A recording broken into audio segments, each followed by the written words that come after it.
What's up, everybody? Welcome back to my channel. I'm Rasan Bahati, and you're looking at day number 2 for me at Chicago Grit. The day before, I had a very unfortunate crash, which if you didn't see it, here it is right here.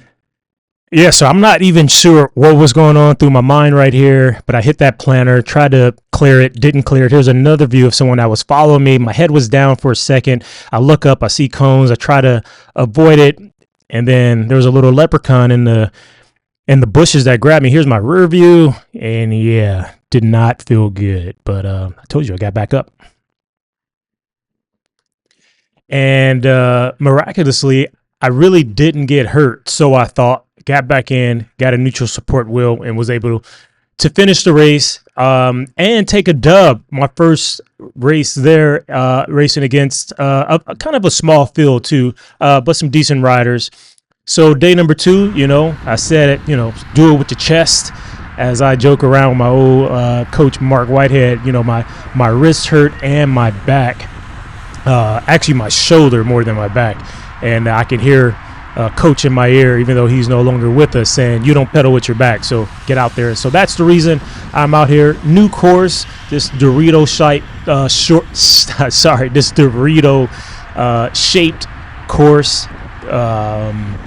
That turn was weird. It took me a few laps to get going, but anyway, let's hop into the race. So the race got going right away. I told my buddy Adam, who I was staying with then downtown, that I think this race will go from the gun.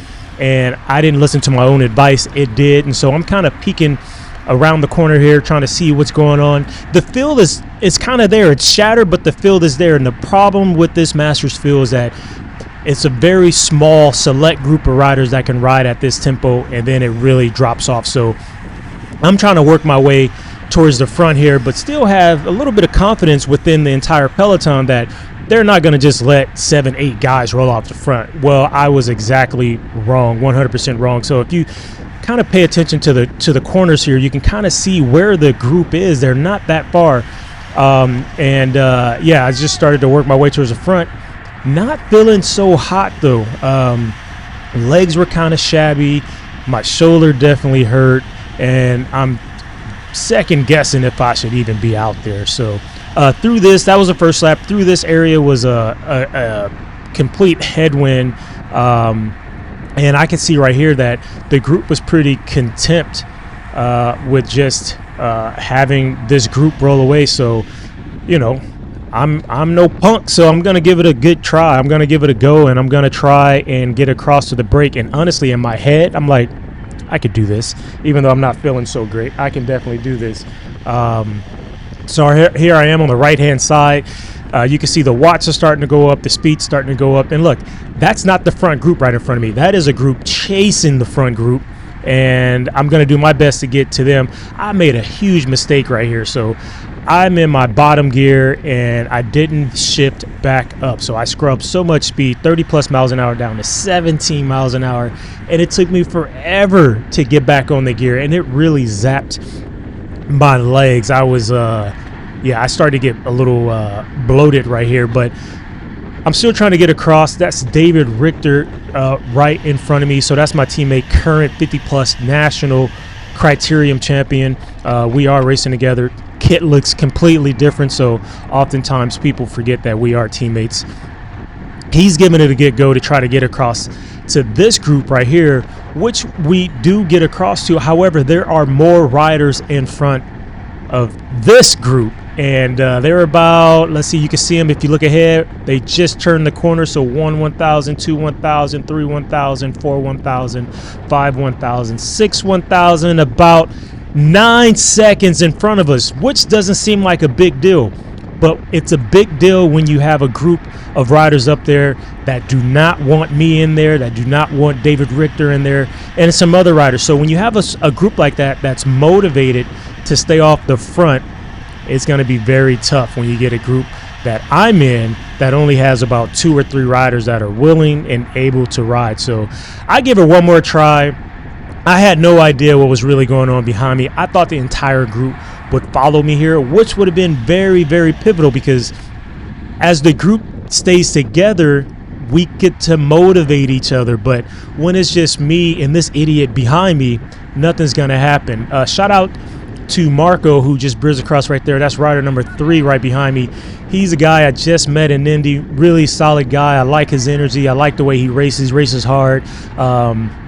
And he's giving it a go. So I'm like, man, it's just us two trying to get across to this break. And you can see him right there just turning this corner. But this corner was very challenging. You lost a lot of speed. So it's kind of like an equalizer, right? So the small group can take that corner just as good as another small group. But the bigger group actually slows down a lot. So that made it tough. But I'll get to the brunt of this story. We never caught him, and a bit disappointed. This was a long drive to get to from downtown Chicago, and at this point, my heart rate's 175. This was the hottest day of Chicago Grit. It was about 100 degrees and about 98% humidity. So I dropped back, and for the most part, for the remainder of the race, I stayed in the back. I didn't want to give up quite yet. You know, you never know. Sometimes there's a lot of infighting going on within the breakaway, but I would say they had no infighting. They rode extremely well together and stayed off the front the entire race from lap 1. So I gave it one more dig here and there. I'm not going to show you every chop that I took, but this is one that, you know, I was just trying to continue to keep the group motivated. But again, the problem is there's no big teams that like get together and just ride the front. For instance, it's just David and I. Then there's another team that has, you know, maybe 3 riders, but they have one guy in the break, and so they're 100% happy with having that one selected rider in the break. So there's nothing in it for them to help chase, you know. So yeah, we were caught on the back foot, totally missed it. And for me, it was just a day to really test the legs and see how I can continue. Fast forwarding, I decided about halfway through this race that it's probably not a good idea for me to race the next day, which was in Northbrook. I could just feel my body going downhill. Heart rate's 179, 178 right here.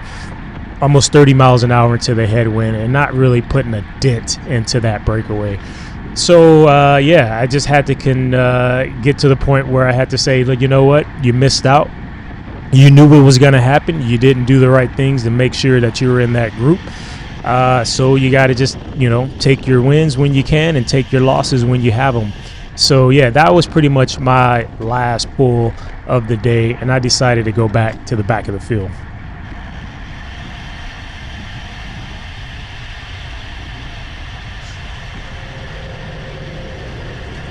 So fast forwarding, because absolutely nothing happening. The group was getting close to lapping, and I'm going to just show you the last lap. I knew I wasn't going to sprint here because, I mean, I think there was 5 guys off the front, and, you know, I'm not in it for the overall because I missed the first 4 days that started Chicago Grit. I was home taking care of some business. We actually had a Bahati Foundation appreciation party that was downtown LA. That was absolutely amazing. So stayed back for that. That was Saturday night, and decided not to leave Sunday morning, just to spend some time at home with the family.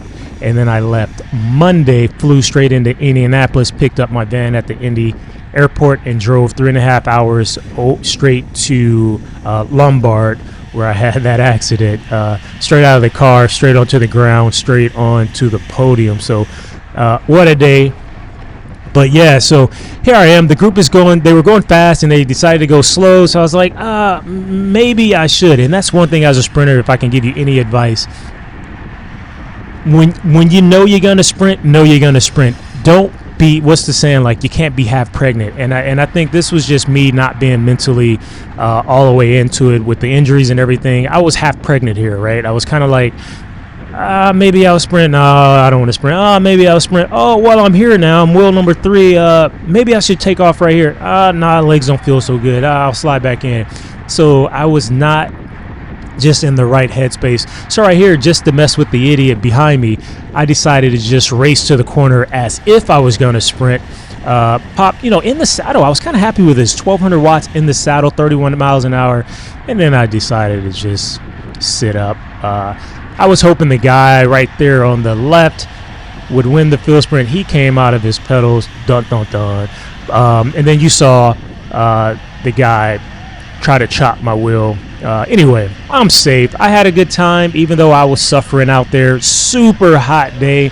I got a chance to race with one of my Polish friends, Adam, who also offered up his house for me to stay at. So at the end of the day, I didn't crash.